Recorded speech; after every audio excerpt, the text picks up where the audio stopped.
Hello, and a very warm welcome to you. Well, Today, we are taking a deep dive into something that, well, almost everyone feels a little shy about.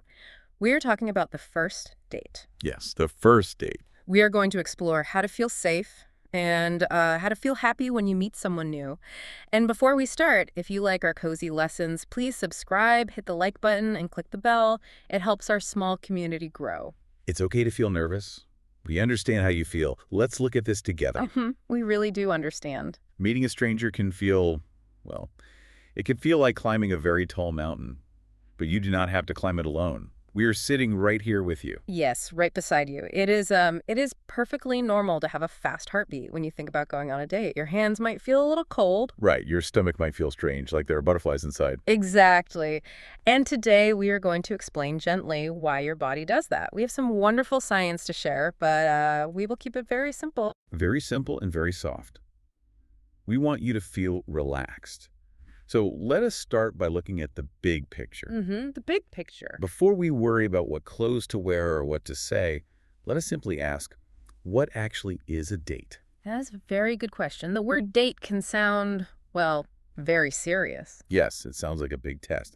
But when we look at the history, using our source from Wikipedia, we see something very helpful. What do we see? We see that dating is, it is actually a very new idea in human history. Wait, really? A new idea. Yes, for thousands of years, people did not go on dates at all. Oh, wow. So how did they meet someone to marry?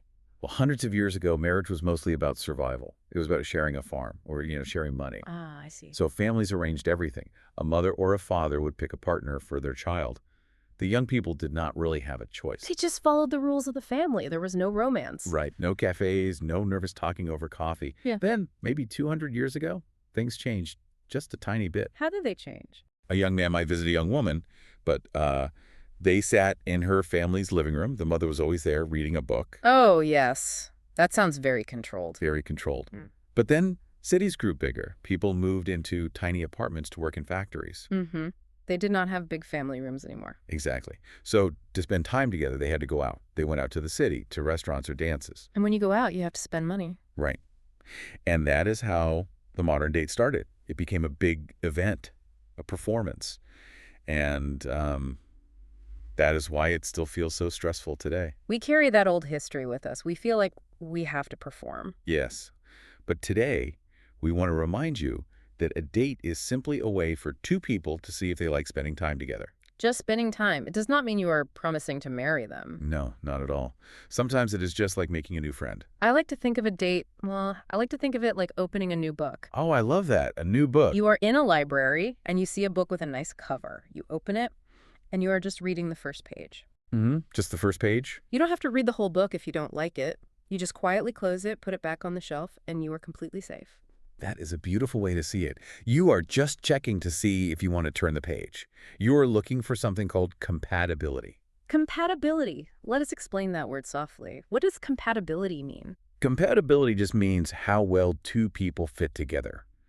Like two puzzle pieces. Ah, yes, puzzle pieces. Imagine you have two puzzle pieces on a table.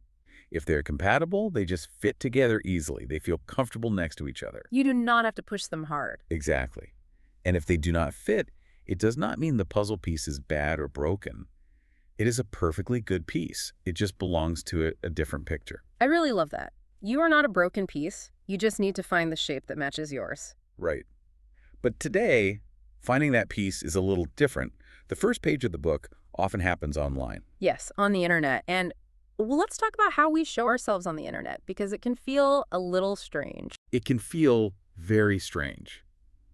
We read a wonderful academic study by researchers named Ellison, Haino, and Gibbs. What did they study? They studied how millions of people use the internet to find love. And they say it is completely normal. But the internet changes how our brains work. Because we cannot see the real person. Exactly. In real life, you see how tall someone is or how they laugh. Online, you only have a few tiny pictures and some words.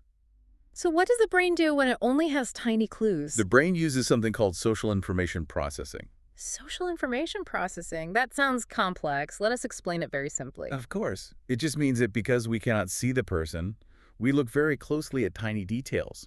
We become like little detectives. What kind of details? Well, we look at spelling mistakes, or we look at how long their message is. Oh, I do that. If I write a long, warm message and they just say, okay, Right. Your brain processes that tiny clue and says, oh, they do not like me. even though maybe they are just busy at work. Exactly.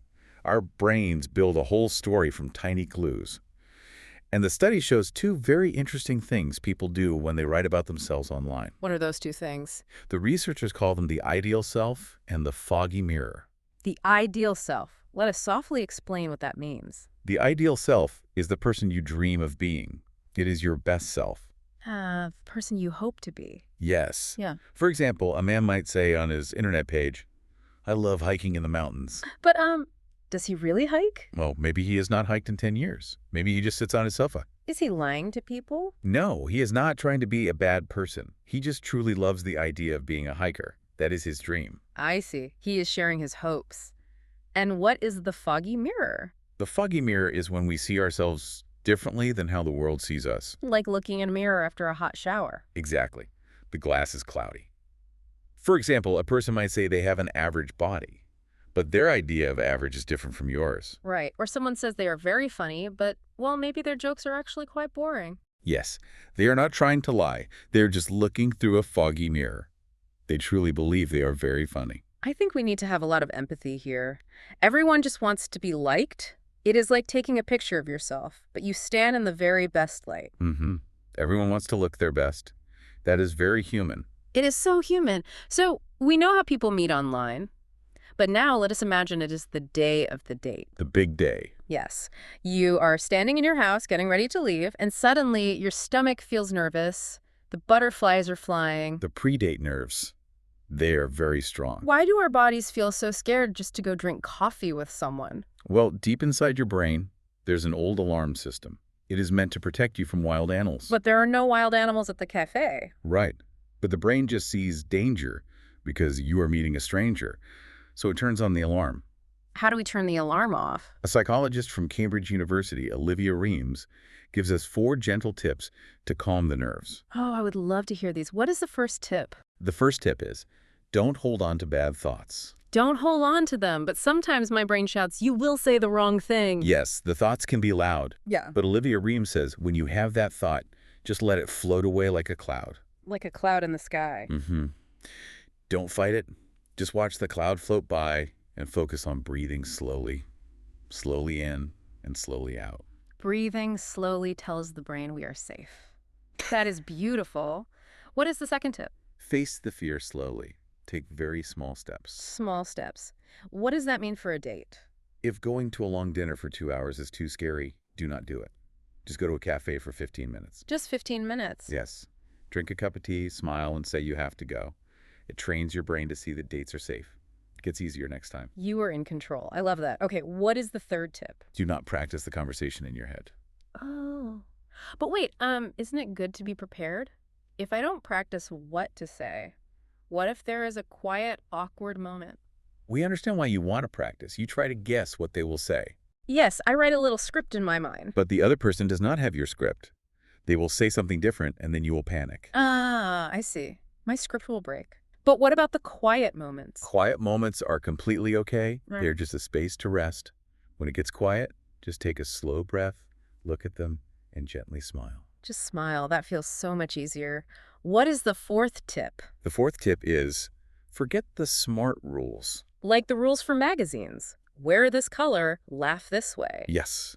Throw all those rules away. Don't worry about being perfect. Just be your warm, real self and look closely at the other person. I agree completely. Being real is so much better. Okay, so now you are at the cafe, you are calm, and you look at the person across the table. And they look so beautiful or so handsome. Yes, they look amazing. But we need to use our minds to stay safe, not just our eyes. That is very true. We must talk about something called the halo effect. The halo effect. Let us explain that softly. What is a halo? A halo is a bright circle of light, like the golden ring above an angel's head in an old painting. So how does an angel's light change our date? The halo effect means when someone have a very pretty face, our brain plays a trick on us. The pretty face is like a bright light shining in our eyes. It blinds us. Exactly. It blinds us. We see their nice smile, And our lazy brain suddenly thinks, oh, they must also be smart and funny and kind. Even if we don't know them yet, we just assume they are good because they look good. Right. And there is science to show how powerful this trick is. In the year 1920, a researcher went to a military base. A military base? Yes, he asked the army commanders to give grades to their soldiers, to score how smart and brave the soldiers were. And what happened? The commanders gave the highest scores for intelligence and bravery to the soldiers who were the most physically handsome. Just because they looked handsome? Yes, the commanders were completely tricked by the halo effect. And another study in the 1970s showed the same thing with university students. What did the students do? The researchers gave the students very bad essays to read, terrible writing, but they attached a picture of a beautiful person to the paper. Oh, let me guess. The students gave the bad essay a good grade. Exactly. They saw a pretty face, and their brain said, this person is beautiful, so the essay must be smart. That is amazing. And a gentle warning for us. A nice smile does not always mean a safe heart. We must listen to their words and watch their actions. We must look past the pretty picture. Yes. So, if we cannot trust just a pretty face, what should we look for? We should look for signs that help us stay safe and happy. Sometimes people call these signs flags. Flags. Let's explain these very warmly. A green flag is a lovely thing. It means a good sign. Yes, like a green traffic light. It means you are safe. And a red flag is a little warning sign. It means you might feel uncomfortable, and it is perfectly okay to walk away. Let's start with the happy signs. The green flags. The science of true connection, or chemistry. I love the science part. What is a biological green flag? One beautiful green flag is called the copulatory gaze. That is a big science word. Let us explain it simply. What is a gaze? A gaze is a look. This is a warm, long look directly into your eyes for about 3 seconds. 3 seconds. Not too long, but very warm. Right. When someone looks at you warmly for 3 seconds, your brain releases a happy hormone called oxytocin. Oh, oxytocin. Yes, it feels exactly like a warm hug inside your mind. It makes you feel safe and connected. A warm hug for the brain. That is a wonderful green flag. Are there other body signals? Yes. Another one is called mirroring. Mirroring. Like looking in a mirror. Exactly. If you touch your water glass and they touch their water glass, Yeah. or you lean forward and they lean forward. Oh, so our bodies are dancing together. Yes, your bodies are dancing together without even thinking about it. A study at the Hebrew University actually proved this. What did they do? They had 46 couples go on quick dates. Right. They put tiny sensors on their skin, and the couples who felt a happy spark, their bodies were actually sweating and moving at the exact same time. Wow. Their heartbeats and movements were matching. Their bodies became friends first. Exactly. And some other simple green flags are when they ask you deep questions, when you laugh together, or when time just passes very quickly. Time flying is the best feeling.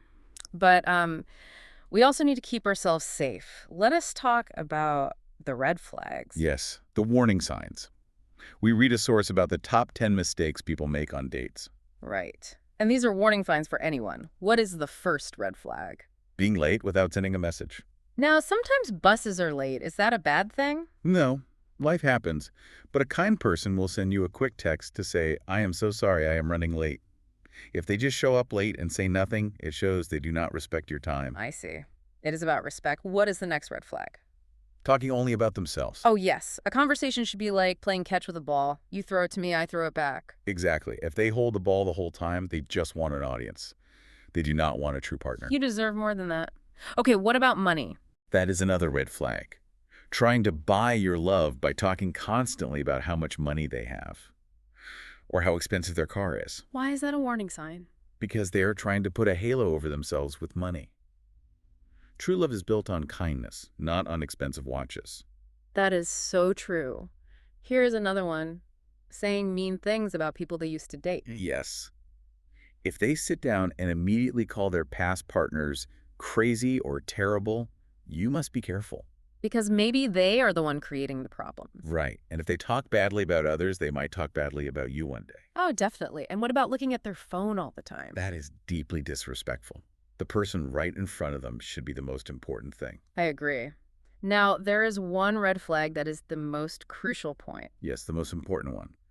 When someone pushes you to go too fast. like pushing you to do something you do not want to do. Yes. If they try to hold your hand and you pull away, but they keep trying. Or they push you to stay longer when you say you need to go home. I want to say this very clearly with so much warmth. Your body belongs to you. Yes, it truly does. If you feel uncomfortable for any reason at all, you can always say no, or you can leave. You are the boss of your own safety. You are the boss. You do not have to be polite if you feel unsafe. So true. Knowing these flags helps us stay safe. But, different people sometimes notice different things on a date. They really do. Two psychologists, Marina Mayas and Lev Hegai, explain how different people see the date.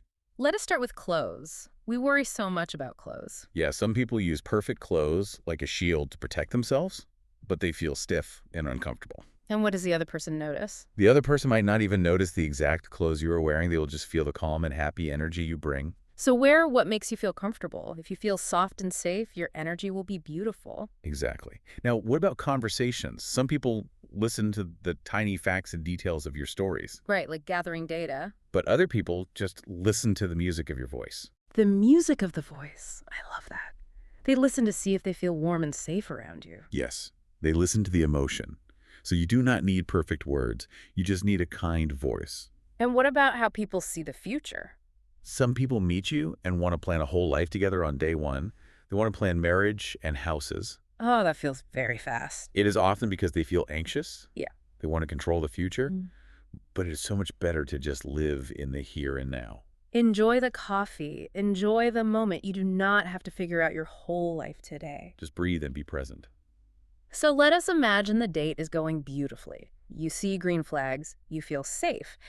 How do you get to know them better? We have a wonderful tool for this. It comes from a famous 1997 study by psychologist Arthur Aron. Ah, yes. The 36 magic questions. Exactly. Two strangers sat in a room. They asked each other 36 special questions, stared at each other's eyes for 4 minutes, and later, they actually got married. They got married. That is amazing. But it is not magic, is it? No, it is psychology. The questions create something called vulnerability. Vulnerability. Let us softly explain what that means. Vulnerability means opening your heart. It means taking off your heavy metal armor and showing your soft, real self. It feels brave to do that. It is very brave. And it helps people feel very close to you. When you take off your armor, they feel safe to take off theirs. Let us look at some examples of these beautiful questions. We can discuss them in gentle detail. Okay, here is a light one. If you could invite anyone in the world to dinner, who would it be? Oh, I like that. It is fun, and it tells you so much. If they pick a musician, they love art. If they pick their grandmother, they love family. Right, it opens a window into their heart. Here's another one. What is your idea of a perfect day? That is such a cozy question. Yes. Do they want to climb a mountain or do they want to read a book while it rains? You'll learn what makes their soul happy. And you see if your puzzle pieces match. Okay, what is a deeper question? A deeper one is, what is your most terrible memory? Oh, wow. That is very deep. It is. But sharing a sad memory builds a bridge. When they trust you with their sadness and you listen kindly, you become very close. You hold a safe space for them. What is one more question? If your house caught fire, what one thing would you save? Assuming all people and pets are already safe outside. Of course the pets are safe, so what object would they save? People usually say something with emotional meaning, like an old letter or a childhood toy, not a television.